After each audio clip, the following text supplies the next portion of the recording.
नमस्कार, जय माता दी। मैं हूं आपकी अपनी लाइफ डिजाइनर आचार्य जीतू सिंह। गुरु का राशि परिवर्तन और देव गुरु बृहस्पति जब घर बदलते हैं तो बहुत सारी चीज़ों को भी बदल देते हैं।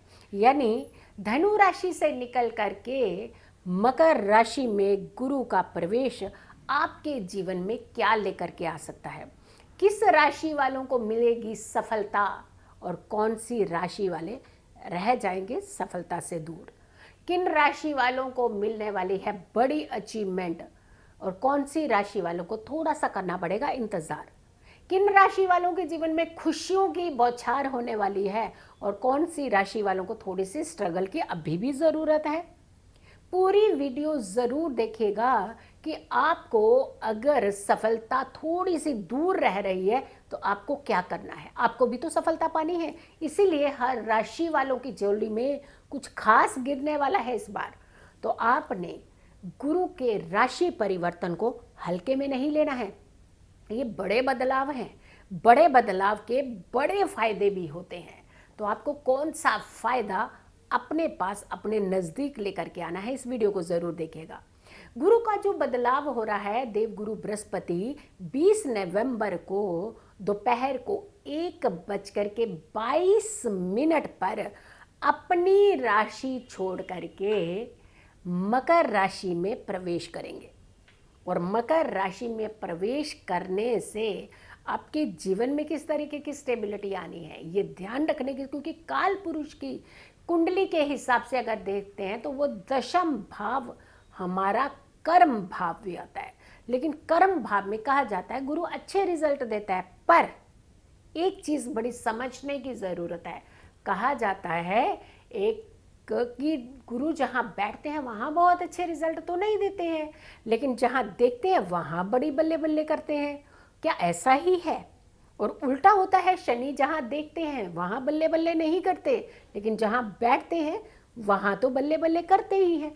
तो आपने किस चीज़ों का खास करके ध्यान रखना है, किन चीज़ों को आपने इग्नोर करना है, एक एक चीज़ को बहुत ही ध्यान से सुनिएगा, नोट कीजिएगा और अपने सारे नियर एंड डियर जितने लोग हैं सब तक ये वीडियो ज़रूर पहुंचाइएगा, ताकि अगर कोई खास बदलाव उनकी ज़िंदगी में आ रहा है तो वो पहले से ही अटेंटिव यानी चौकन्ने हो जाएं।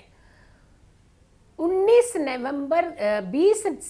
नवंबर से ये जो बदलाव हो रहा है ये 6 अप्रैल 2021 तक रहने वाला है, यानी 24:23 अर्ली मॉर्निंग 00:23 पर, यानी मात्र 23 मिनट पर यह बदलाव मिडनाइट के शुरू हो जाएगा, यानी 24:23। ध्यान रखने की जरूरत है, गुरु और शनि मकर राशि में रहने वाले हैं, यानी गुरु भी वही और शनि अपनी स्वयं की राशि में। फिर आती है बात कि ऐसा होगा क्या। पहला तो नीच भंग राजयोग बना दे रहे हैं वो, क्योंकि नीच का भंग होना कहा जाता है बहुत ज़रूरी होता है। गुरु कर्क में उच्च के होते हैं, मकर में नीच के होते हैं, लेकिन नीच में जब शनि अपनी स्वयं की राशि में है तो वहाँ पर उनका नीच का भंग हो रहा है डिग्री वाइज भी। चलिए अब करते हैं बात कि युतियाँ तो आपको अच्छा फायदा दे सकती हैं, लेकिन हमें रखना किन चीज़ों का खास करके ध्यान है, क्योंकि ऐसे योग पहले भी जब जब बने हैं तो कुछ खास इंडिकेट हुए हैं, कुछ खास इंडिकेशन मिले हैं, इनके चलते कुछ उथल पुथल सी घटनाएं हुई हैं, कुछ अनवांटेड सी प्रॉब्लम्स हुई हैं। क्योंकि लगभग 1961 के आसपास ऐसा कुछ योग बना था जब ये इस तरीके की सिचुएशंस बनी थी, और ऐसे में भी उस समय भी राजनीतिक बड़ी बदलाव हुए थे उस समय भी। अब आती है बात कि गुरुदेव ज्ञान के कारक, आपके रुतबे के कारक भी होते हैं और आपको फेम देने के कारक भी होते हैं, और ऐसे में धन के कारक भी हैं बहुत लोगों के लिए, क्योंकि जितने ज़्यादा लोग जो प्रोफेसर लाइन में होते हैं उनके लिए गुरु धन के लिए बड़ी भूमिका निभाते हैं। अब आती है बात कि आपको करना क्या चाहिए, किन चीज़ों की सावधानियां रखनी चाहिए, किन राशि वालों को क्या ध्यान रखने की ज़्यादा ज़रूरत है कि वो अपने जीवन को बहुत अच्छे से सेटल करें, क्योंकि आपका बुद्धि, आपका विवेक, ये दोनों कहते हैं कि जब हम कंट्रोल में रखते हैं तो आपके जीवन में स्टेबिलिटी आती है। बड़े बड़े बदलाव कर सकते हैं गुरुदेव, बड़े बिजनेस के बदलाव हो सकते हैं, बड़े स्टेबिलिटी को लेकर के आपके बदलाव हो सकते हैं, आपकी सत्ता को लेकर के बदलाव हो सकता है। तो आपको चौकन्ने, अटेंटिव रहने की ज़्यादा ज़रूरत है। राशियों को हम इग्नोर नहीं कर सकते, क्योंकि राशि के अनुसार हमें ये ज़रूरी है समझना कि हमारे जीवन में किस तरीके का बदलाव हो रहा है। मेष राशि की बात कर लेते हैं, तो आपके लिए ये बदलाव दशम भाव में हो रहा है, यानी 10th हाउस में ये बदलाव हो रहा है। और ऐसे में कहा जाता है कि अगर आप इस बदलाव की तरफ आप थोड़ा सा चौकन्ने रह करके, अटेंटिव रह करके कुछ फैसले, कुछ डिसीजन लेते हैं, तो आपको ये बदलाव फ़ायदा दे सकता है। धन लाभ तो आपके लिए हो सकता है, क्योंकि कर्म भाव, कार्य से ही जुड़ा हुआ आपको धन मिलेगा, कार्य के द्वारा ही आपको धन मिलेगा। आपको तो अनवांटेड मदद मिल जाएगी, यानी आपको मदद नहीं चाहिए तो भी लोग आकर के आपको मदद करने वाले हैं, क्योंकि ये योग नीच भंग राज योग जो है, तो बन रहा तो नीच का था, लेकिन नीच भंग राज योग बनने से आपको ये बहुत बड़ा फायदा दे सकता है ये बदलाव। वृष राशि की बात कर लेते हैं, टॉरस। नवम भाव में मकर का गोचर, यानी नवम भाव में मकर में गोचर हो रहा है। गुरु का बदलना, घर बदलना और मकर में जाना धन हानि के थोड़े से संकेत दे रहा है। ऐसे में आपने अपने पैसे की ओर खास करके ध्यान रखना है, यानी बहुत एकदम से ढीले नहीं हो जाना है कि आपने पैसा कहीं भी रख दिया, इधर रख दिया। बहुत मेहनत से आप धन कमाते हैं, तो आपको धन को संभालने का खास करके ध्यान रखना है। पिताजी के साथ कुछ अनबन के संकेत दे रहा है, तो ज़्यादा बहस नहीं करने की ज़रूरत है। पिता हो सकता है आपको थोड़ा सा दबाने की कोशिश भी करेंगे, भाई पिता हैं, ज्ञान होता है उनके पास, तजुर्बा होता है, तो वो बेसिकली दबाव और दबाने की कोशिश आपको लग सकती है, लेकिन बेसिकली वो बात होगी आपके समझाने की। तो अगर समझ सकें तो आपके फायदे की बात है। मिथुन राशि की बात कर लेते हैं, तो अष्टम भाव मकर के मकर राशि में गुरु का ये आना खास करके आपकी कुछ बातें, कुछ हाइड की हुई बातें, कुछ छुपाई हुई बातें अचानक सामने लाइमलाइट में ला सकता है किसी भी माध्यम से। तो ऐसे में बौखलाहट नहीं कीजिएगा, क्योंकि बौखलाहट करने से आपके हाथों से कुछ चीज़ें निकल सकती है। कोशिश कीजिएगा उस समय को संभालने की, और क्षमा में बहुत बड़ी ताकत होती है, तो क्षमा सबसे पहले आगे रख दीजिएगा, ताकि आप सुरक्षित रहें, आपकी पारिवारिक लाइफ सुरक्षित रहे और आपके अपने रिश्ते जो हैं वो संभले रहें। कर्क राशि की बात कर लेते हैं, तो सप्तम भाव में मकर में गुरु का आना पति पत्नी में कुछ मनमुटाव के साथ साथ माता जी के साथ भी कुछ थोड़े से संबंधों में बिखराव, दिक्कत कर सकते हैं। ऐसे में अपने रिश्तों को ज़रूर संभालना है, अपनी लग्जरीज को भी संभालने की ज़रूरत है, क्योंकि ये गोचर आपको थोड़ी सी दिक्कत दे सकता है। सिंह राशि की बात कर लेते हैं, तो छठे भाव में गुरु का आना, मकर राशि में आना सेहत में आपको फ़ायदा मिल सकता है। आपकी हेल्थ इश्यूज़ जो काफ़ी समय से चले आ रहे थे, और ख़ास करके ऐसे लोग जिनको लग रहा था कि उनकी बीमारी पकड़ में नहीं आ रही, तो वहाँ उन्हें एक बड़ी रिलैक्सेशन मिलने वाली है। अगर आप ट्रीटमेंट के अंदर जाते हैं तो आपकी बीमारी भी पकड़ में आएगी और उसका इलाज भी संभव होगा। तो ऐसे में इलाज से पीछे रहने की ज़रूरत नहीं है, घबराने की ज़रूरत नहीं है, डरने की ज़रूरत नहीं है। आपको डॉक्टरी सलाह बहुत अच्छे से ले लेनी चाहिए। दुश्मनों के ऊपर आपकी जीत हासिल हो सकती है, यानी ये जो दुश्मन आपको बड़े परेशान करते थे ना, अब दुश्मनों का समय शुरू हो गया, तो आपको परेशानी नहीं लेनी है, दुश्मनों को अपनी परेशानी खुद झेलने दीजिए।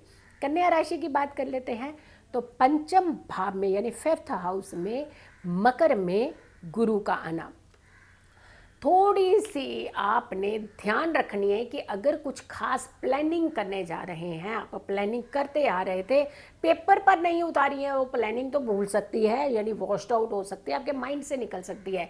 तो ध्यान दीजिएगा, एक तो आपने जो भी प्लानिंग कर रहे हैं या करते आ रहे थे, जल्दी से जल्दी उन्हें नोट कर लीजिए, अभी तक तरोताज़ा है दिमाग, और आपने पेपर पर उस प्लानिंग को ज़रूर उतार लेना है। और दूसरी बात, आप थोड़ा सा ध्यान रखने की ये ज़रूरत है कि आपको इनकम से जुड़ी हुई कोई दिक्कत हो सकती है, आर्थिक स्थिति में थोड़ा सा बदलाव आपका हो सकता है, थोड़ी सी परेशानी की ओर इंडिकेट कर रहे हैं।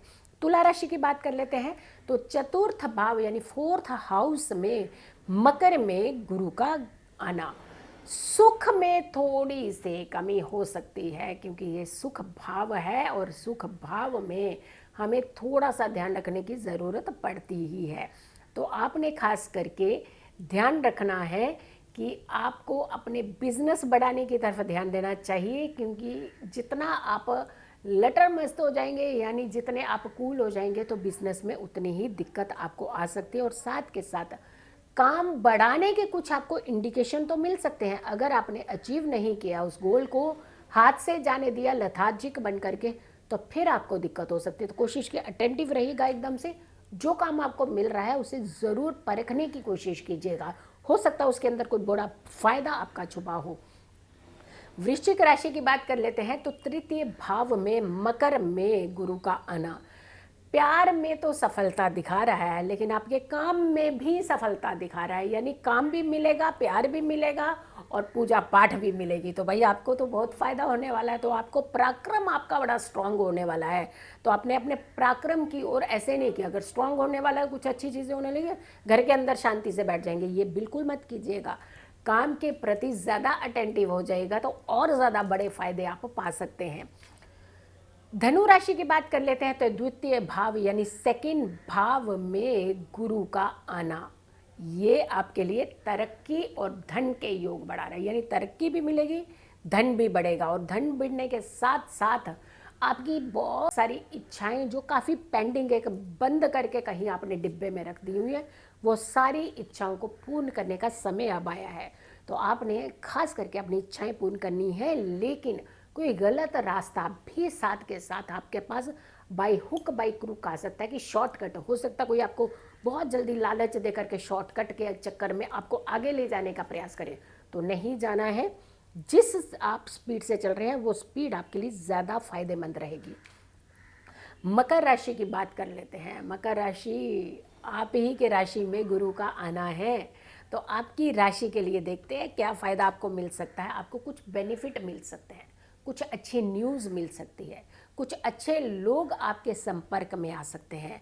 आपके जो डेली रूटीन के काम थे, जो रुकते थे, बार बार हर्डल्स आते थे, वो सारे काम आपके क्लियर हो सकते हैं। आपको बेनिफिट की तरफ आपके इंडिकेशंस मिल रहे हैं ये गुरु के बदलाव से। कुंभ राशि की बात कर लेते हैं तो द्वादश भाव में मकर का यानी मकर राशि में गुरु का आना, तो द्वादश भाव हमारे व्यय यानी लॉस को इंडिकेट करता है, हॉस्पिटलिटी को इंडिकेट करता है।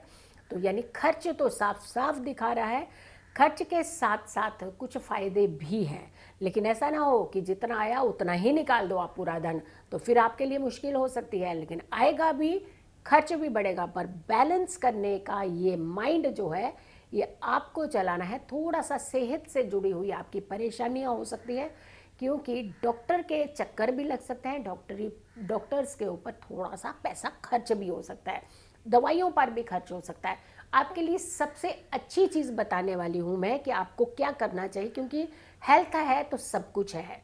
आपको ज़रूर एक तो सूर्योदय से पहले उठ जाना चाहिए जब तक ये गोचर रहेगा, क्योंकि हमने आपको बता दिया अप्रैल 2021 तक का ये गोचर है। तो आपको खास करके ध्यान रखने की ज़रूरत है, जल्दी बिस्तर छोड़ने का प्रयास कीजिए ताकि आपके हेल्थ इश्यूज कम हों। एक उपाय मैं लास्ट में ज़रूर बताने वाली हूँ कि जिनकी राशि में थोड़ी सी परेशानी है तो उनको उपाय ज़रूर करना है। मीन राशि की बात कर लेते हैं। मीन राशि वालों को तो एकादश भाव में मकर राशि में गुरु का आना, भाई आपकी किस्मत चमकने वाली है। बड़े दिनों से इंतजार था, अचानक कुछ नहीं हो रहा जी, अचानक हमें ये नहीं मिल रहा, अचानक हमारे पास पैसा क्यों नहीं आता, अचानक सफलता क्यों नहीं, ये अचानक ही आने वाला है आपके पास। एकदम सडन आपकी ज़िंदगी में बड़ा चेंज होने वाला है, और ये चेंज आपकी स्टेबिलिटी को इंडिकेट करता है। ये आज चेंज आपकी स्टेबिलिटी के साथ साथ आपके रुतबे को, आपके स्टेटस को इन्हेंस करेगा।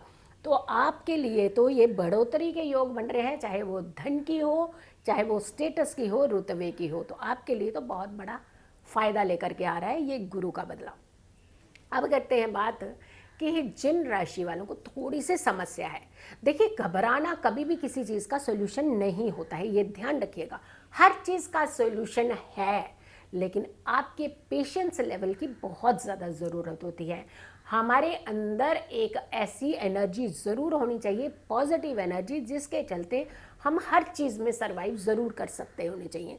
आपको करना क्या है, हम आपको उपाय बता रहे हैं, इस उपाय को आप नियम से ज़रूर कीजिए। एक तो मैंने अभी उपाय आपको कुंभ राशि वालों को भी बताया है कि सूर्य उदय से पहले ही आप उठें। सूर्य उदय से पहले अगर आप उठते हैं, यकीन मानिए पहले तो आपके हेल्थ इश्यूज़ क्लियर हो जाते हैं, आपका स्ट्रेस दूर हो जाएगा। अब आती है बात कि सूर्योदय से पहले तो उठ लिया, क्या उसके बाद स्नान नहीं करना चाहिए? स्नान करना चाहिए, दूसरा कार्य है ये आपका। और तीसरा, आपने हमेशा, जब तक ये गुरु का बदलाव रहेगा इस राशि में, जिन राशि वालों को भी थोड़ी थोड़ी सी दिक्कत दिखाई जा रही है, बताई जा रही है, उन्हें एक हमेशा पीले कपड़े में हल्दी और केसर बांध करके हमेशा अपने साथ रखना चाहिए। बिल्कुल इसे ऐसे रखिए कि जैसे आपके लिए ऑक्सीजन का काम करेगा, तो आपने इसे बिल्कुल इग्नोर नहीं करना है। तीसरी बात, गुरुओं को सम्मान देना है, किसी का निरादर नहीं करना है। आजकल एक ऐसा सर्कमस्टांसिस बन गया कि कई बार हम किसी को परेशान नहीं करना चाहते हैं, लेकिन किसी दूसरे के कहने पर आकर के हम परेशान कर देते हैं। यकीन मानिए, दूसरे ने तो कहा, उसके तो कर्मा खराब होंगे होंगे, आपके बड़े ज़्यादा खराब होने वाले हैं अगर आप किसी के कहने में आकर के किसी को भी परेशान कर रहे हैं। चाहे वो घर की बात हो, चाहे वर्क प्लेस की बात हो, चाहे आपके खुद के काम की बात हो, बिजनेस की बात हो, फ्रेंड सर्कल की बात हो, या कहीं भी किसी भी तरीके की, तो आपने अपने दिमाग, क्योंकि विवेक खो जाता है जिनकी राशि में भी गुरु का प्रॉब्लम होता है, ये ध्यान रखिएगा। तो अपने विवेक, अपनी बुद्धि से काम लेना, किसी की बातों में नहीं आना, खुद का दिमाग लगाना है कि हमारे कर्मा हमारे साथ चलेंगे, ना कि दूसरा आपको आकर के सहयोग करेगा जब आपके कर्मा बिगड़ेंगे। तो ऐसे में ध्यान रखने की खास करके ज़रूरत है, गुरुओं को सम्मान दीजिए, गुरुओं को रिस्पेक्ट दीजिए, और साथ के साथ हम हर गुरुवार को मंदिर में ज़रूर जा कर के, बड़े बुजुर्ग पंडित अगर आपको मिलते हैं, ज्ञानी व्यक्ति मिलते हैं, तो उनका आशीर्वाद ज़रूर लीजिए। आशीर्वाद में वो एनर्जी है, शायद आपके कितने उपाय जो हैं वो फीके पड़ सकते हैं उस आशीर्वाद के आगे। तो ये उपाय आपने करने हैं और अपने जीवन को गुरु के बदलाव के साथ साथ बहुत बड़े बदलाव की ओर लेकर के जाना, और वो बदलाव आपके जीवन में स्टेबिलिटी लाए, अच्छा रहे, इसकी पहली शुरुआत आप ही ने करनी है। आपने मेरे YouTube चैनल को अभी तक सब्सक्राइब नहीं किया है तो ज़रूर कर लीजिए, ये वीडियो सब तक पहुंचाइएगा, सब लोगों के जीवन में अच्छी अच्छी बातें हों, अच्छी अच्छी अचीवमेंट्स आएँ, इसका क्रेडिट भी आप ही को जाएगा। नोटिफिकेशन बटन आप ज़रूर ऑन कीजिएगा ताकि मैं कोई भी वीडियो डालूँ तो आप तक ज़रूर पहुँच जाए। जल्दी हाजिर होंगे एक अच्छी वीडियो के साथ। खुश रहिए, स्वस्थ रहिए, पॉजिटिव रहिए। नमस्कार।